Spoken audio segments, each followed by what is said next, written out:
Bienvenue dans cette capsule vivante, un espace de ressenti et de discernement intérieur. Aujourd'hui, je te propose une réflexion autour de la lumière vivante et de ses faux reflets, non pas pour opposer ou juger, mais simplement pour apprendre à ressentir plus profondément ce qui est réellement vivant, juste et aligné en nous ou pour nous. Prends simplement ce qui résonne pour toi et laisse le reste. Maintenant, installe-toi confortablement et respire. Laisse les mots venir toucher ce qui doit l'être en toi pour aujourd'hui.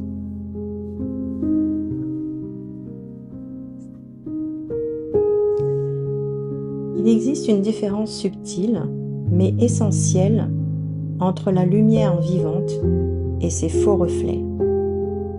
On pourrait parler d'une fausse lumière ou encore d'une lumière morte, car en effet, certaines formes de lumière séduisent immédiatement. Elles rassurent, elles promettent l'éveil, l'amour absolu, la paix permanente et la sortie de toute dualité. Mais parfois, derrière ces mots lumineux, quelque chose ne vibre pas vraiment le vivant. Non. Effectivement, la fausse lumière peut flatter l'ego spirituel. Elle peut donner l'impression d'être arrivé à quelque chose, d'avoir évolué vers quelque chose, d'être devenu quelqu'un d'éveillé au-dessus. Elle peut rendre aussi l'être assez perché, parfois, très déconnecté du réel, du corps, des responsabilités même de son incarnation. Et parfois, elle pousse aussi à fuir tout inconfort, toute confrontation intérieure, toute lucidité sur certaines parts plus sombres de soi-même ou du monde. Alors, la personne, l'être, croit évoluer, effectivement. Mais certains schémas restent inchangés. La spiritualité devient parfois une image de soi, une identité, un refuge, une manière plus subtile d'éviter certaines vérités profondes, peut-être.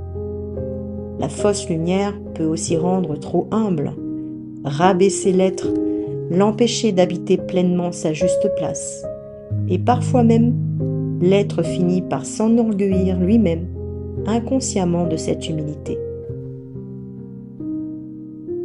La lumière vivante, elle, agit bien autrement. Elle ne cherche pas à séduire. Elle ne cherche pas à convaincre. Elle ne coupe pas l'être de la réalité.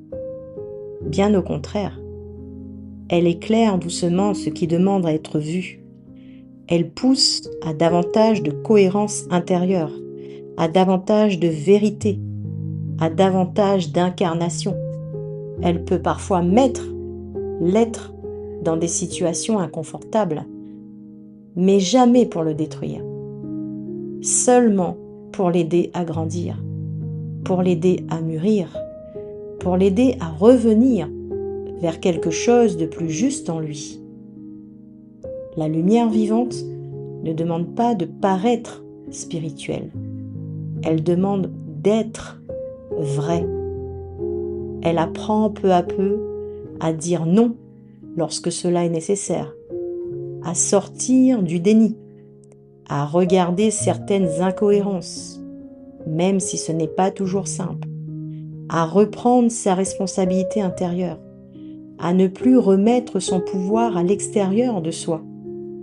Elle nous aide à devenir plus conscients de nos pensées, plus conscients de nos paroles, plus conscients de nos intentions, plus conscients de nos actions et plus conscients enfin de nos choix. Et surtout, elle nous reconnecte progressivement au vivant qui est en nous, au vivant qui est autour de nous, à cette vibration familière, si familière, que certains ressentent comme une forme de retour à la maison. Et au contact de cette lumière véritable, il peut alors y avoir une grande sensation de clarté, une ouverture profonde du cœur, une paix profonde, des larmes de reconnexion, des frissons de reconnaissance, une impression de retrouver quelque chose d'essentiel, oublié depuis longtemps. La lumière vivante ne pousse ni au déni, ni à la peur.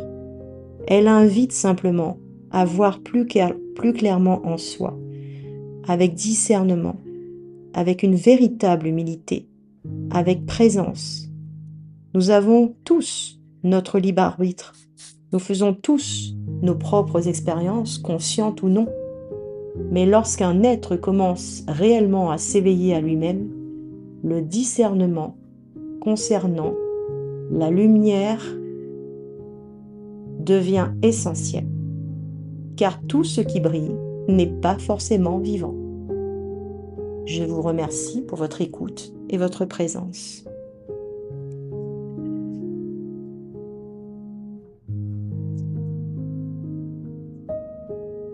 Enfin, pour aller plus loin dans cette réflexion, je te propose une version écrite plus complète, disponible en lecture dans la bibliothèque vivante, dont le lien est dans la description ci-dessous. Tu y retrouveras des développements supplémentaires, des pistes de discernement, ainsi qu'une exploration plus approfondie autour de la lumière vivante et de ses faux reflets. Prends simplement ce qui résonne pour toi et à ton rythme. Merci à toi.